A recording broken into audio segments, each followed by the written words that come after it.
Bien, continuamos en ampliación de noticias. Mávila Huerta y Carlos Villarreal tienen el gusto de acompañarlos esta mañana.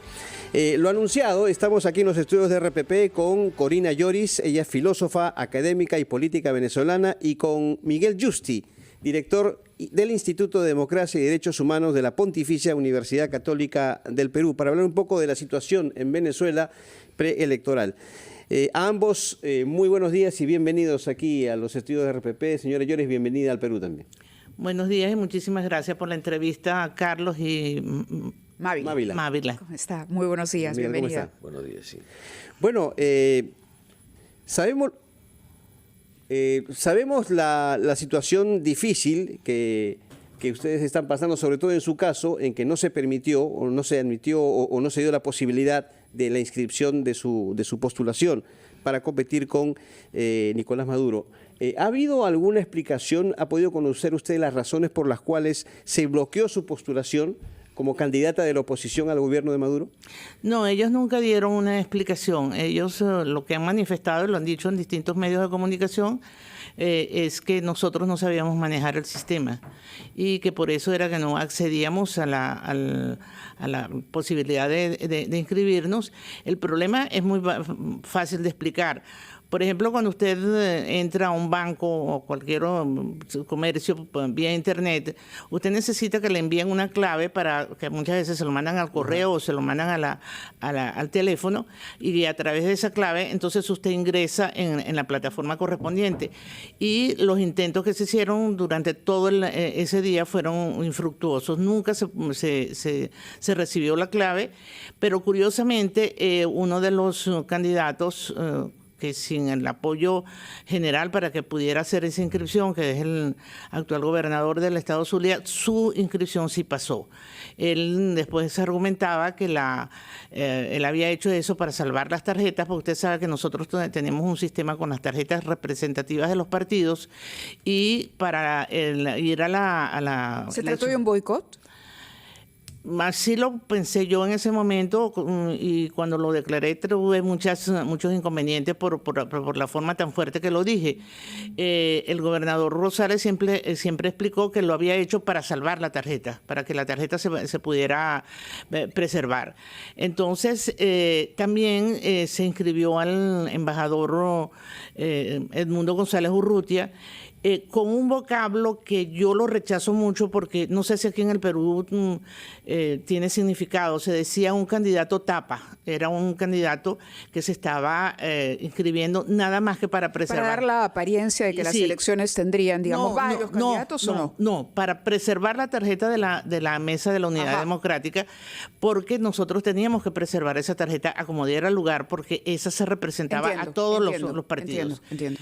Pero en vista de que mi candidatura no fue aceptada o bloqueada, entonces los partidos se reunieron conjuntamente con María Corina Machado, y después de unas cuantas reuniones se aprobó por unanimidad apoyar al gobernador, al embajador. Ese era un recurso, digamos, de emergencia para no perder la posibilidad de estar presentes en la contienda, pero usted fue la persona designada por la oposición para sustituir a María Corina luego de su inhabilitación, ¿no? Por lo tanto, entendemos era la candidata de la oposición, ¿no? Sí, señor. Que está aglutinada y que, caramba, por lo que teníamos entendido, gozaba de una mayoría que le hubiese permitido en su momento hacerse de la presidencia. Por supuesto, estamos hablando en el marco de elecciones libres y transparentes.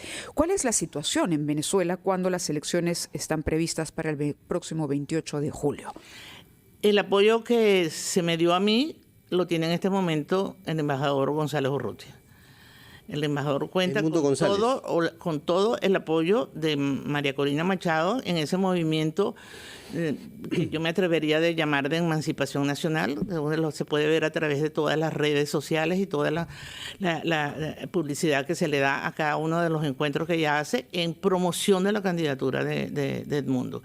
Nosotros lo estamos apoyando. Hay un periodista que en Venezuela describió muy acertadamente la situación, diciendo que esto no era un problema de una, dos o tres candidaturas, esto era un problema de un movimiento nacional que estaba buscando el cambio político en Venezuela. Venezuela. La pregunta es qué alternativas o qué posibilidades realmente de cambio hay. Nosotros tenemos ganadas las elecciones en la calle y en el corazón de la gente. El problema está que lo reconozcan. Ese es el problema, pero nosotros las elecciones las tenemos ganadas. ¿Cuáles son los problemas reales que enfrentan? Si nos podría explicar a los peruanos que no conocemos necesariamente cómo funciona el sistema electoral y cómo, por ejemplo, se podría evitar que teniendo ese respaldo mayoritario haya un cambio real en el gobierno venezolano. El reto que nosotros tenemos es que los poderes en Venezuela no están separados, no hay separación de poderes. Aquí el poder que existe es el poder ejecutivo. Incluso desde la emisora estatal del gobierno se le dan órdenes al poder electoral, al poder legislativo, al poder judicial. Es decir, allí simplemente lo que se dice es el poder ejecutivo. Entonces, al ellos tener controlado el Consejo Nacional Electoral, que es como se llama el poder electoral, evidentemente uno puede pensar que puede existir algún tipo de trampa, de fraude que se ocasiona en las elecciones. Sin embargo, el movimiento que hay en el país es tan grande que parecería que ese escenario de trampa como que se les hace más cuesta arriba, sobre todo por la visión de la comunidad internacional sobre las elecciones en Venezuela. Incluso hay en este momento una situación muy interesante que tiene que ver con gobernantes que son, y me ponen la palabra entre comillas, amigos de Maduro, que es el caso de Lula y de Petro.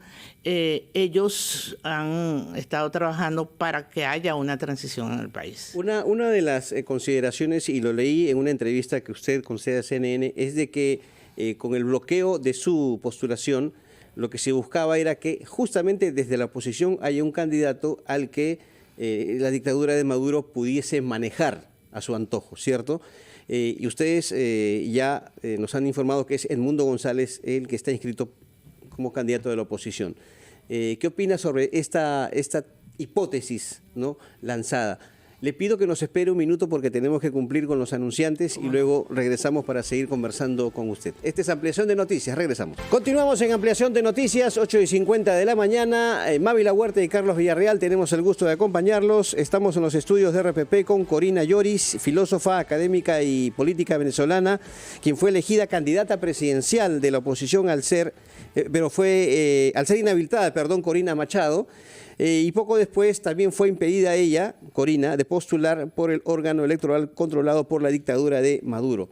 Le había dejado la pregunta, Corina, sobre esta hipótesis que usted lanzó respecto a que en realidad la dictadura de Maduro lo que buscaba establecer u obligar en la oposición era presentar un candidato que pudiera ser manejable justamente por la dictadura de Maduro. ¿Por qué usted sustentó esta hipótesis? ¿En qué se basa? Bueno, porque ellos estaban buscando precisamente hacer una confrontación, entre comillas, esa confrontación en las elecciones para dar una apariencia democrática a su régimen, pero que el contendiente con ellos, si en el caso de que se pudiese llegar a ganar las elecciones por algún tipo de apoyo, ellos pudiesen hacer una serie de negociaciones. Pero ese no es el caso de Edmundo González Urrutia.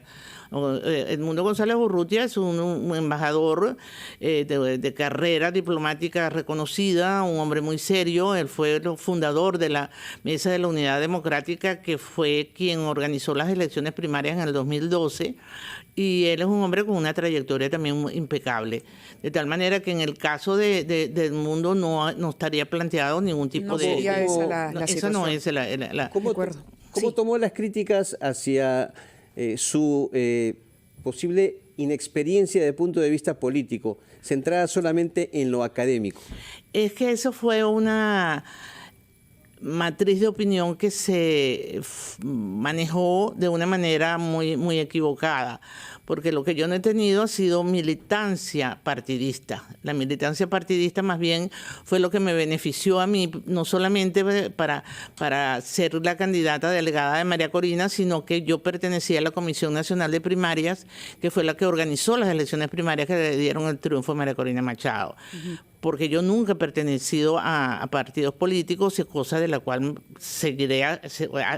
seguiré haciendo, porque si yo he sido electa por la unanimidad de los partidos que conforman la plataforma unitaria, yo no me puedo adscribir a ningún partido. Pero decir que yo no tenía ninguna experiencia es digamos, una visión un poco viciada de lo que ha sido mi vida, porque yo he estado, incluso desde la academia he dado muchísimo clases sobre filosofía política, hablando entonces desde la perspectiva teórica, pero yo he pertenecido a movimientos, fui incluso parte de lo que se llamó veedores de la Universidad Católica Andrés Bello cuando las elecciones que ganó Chávez. Escribo en uno de los periódicos de mayor circulación en Venezuela y siempre mis artículos han estado vinculados con la política, de manera que no es una cuestión de que yo no haya tenido una actividad, sino una actividad partidista, que son dos cosas distintas. Sí. Corina, usted está en nuestro país en el marco de un evento que organiza precisamente la Universidad Católica, el Instituto de Democracia y Derechos Humanos de la Pontificia Universidad Católica. El anfitrión es el señor Miguel Yusti. Él está con nosotros también y quería, que nos diga finalmente unas palabras sobre este evento antes de cerrar la entrevista. Señor Yusti. Bueno, sí, muchas gracias. Efectivamente, debo decir, es el Instituto, el IDEPUC, el que hace de sede, junto con el Centro de Estudios Filosóficos de la Universidad Católica, pero en sentido estricto es un seminario regional latinoamericano de COMIUCAP. COMIUCAP es una confederación mundial de facultades de filosofía de universidades católicas, y justamente Corina Lloris ha sido profesora por muchos años de la Universidad Católica Andrés Bello de Venezuela. Entonces, como ella, han venido al Perú representantes de universidades de América Latina, y además está presente en el Perú el presidente de COMIUCAP. El tema es una reflexión en este seminario sobre la situación de los derechos humanos en el mundo desde un punto de vista filosófico, y que es una situación pues muy delicada y expuesta a muchas crisis, ¿no? Muchas gracias a ambos por haber estado con nosotros. Feliz estancia en nuestro país. Corina, muchas gracias por compartir estas impresiones y sobre todo la situación. Veamos qué es lo que le depara el futuro a Venezuela después de este 28 de julio. Muy amable. Gracias. Gracias. Gracias.